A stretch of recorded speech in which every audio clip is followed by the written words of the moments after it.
ஆச்சி மிளகாய் தூள் வழங்கும் மணிச் செய்திகள். இணைந்து வழங்குபவர்கள் அரசன் சோ.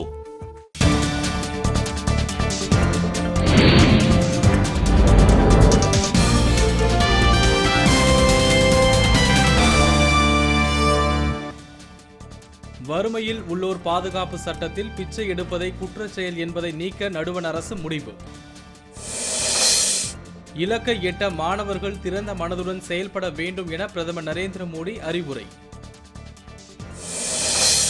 பள்ளி மாணவிக்கு பச்சை குத்திய அமைச்சர்கள் மீது மனித உரிமைகள் ஆணையம் நடவடிக்கை எடுக்க மருத்துவர் ராமதாஸ் வலியுறுத்தல். நடுவண் அரசு அளித்த நிதியைத்தான் ஜெயலலிதா வெள்ள நிவாரணமாக வழங்கியதாக ஜவடேகர் காட்டம். தமிழகம் முழுவதும் நடைபெற்ற கிராம நிர்வாக அலுவலர் பணிக்கான தேர்வில் 10 லட்சத்துக்கும் மேற்பட்டோர் பங்கேற்பு. தேர்தல் வாக்குறுதிகளை ஜெயலலிதா நிறைவேற்றவில்லை என கூறி திருவரங்கம் தொகுதி மக்கள் மனித சங்கிலி போராட்டம். இலங்கை சிறையில் உள்ள மீனவர்களை விடுவிக்க கோரி ராமேஸ்வரம் மீனவர்கள் 3வது நாளாக இன்று வேலை நிறுத்தம்.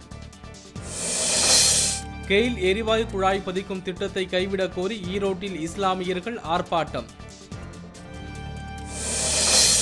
பெண்களின் சபரிமலை என அழைக்கப்படும் மண்டைக்காடு பகவதி அம்மன் கோவில் மாசி திருவிழா கொடியேற்றத்துடன் தொடக்கம்.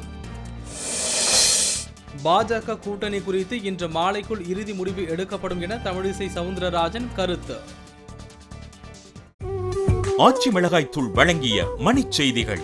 இணைந்து வழங்கியவர்கள் அரசன் சோ.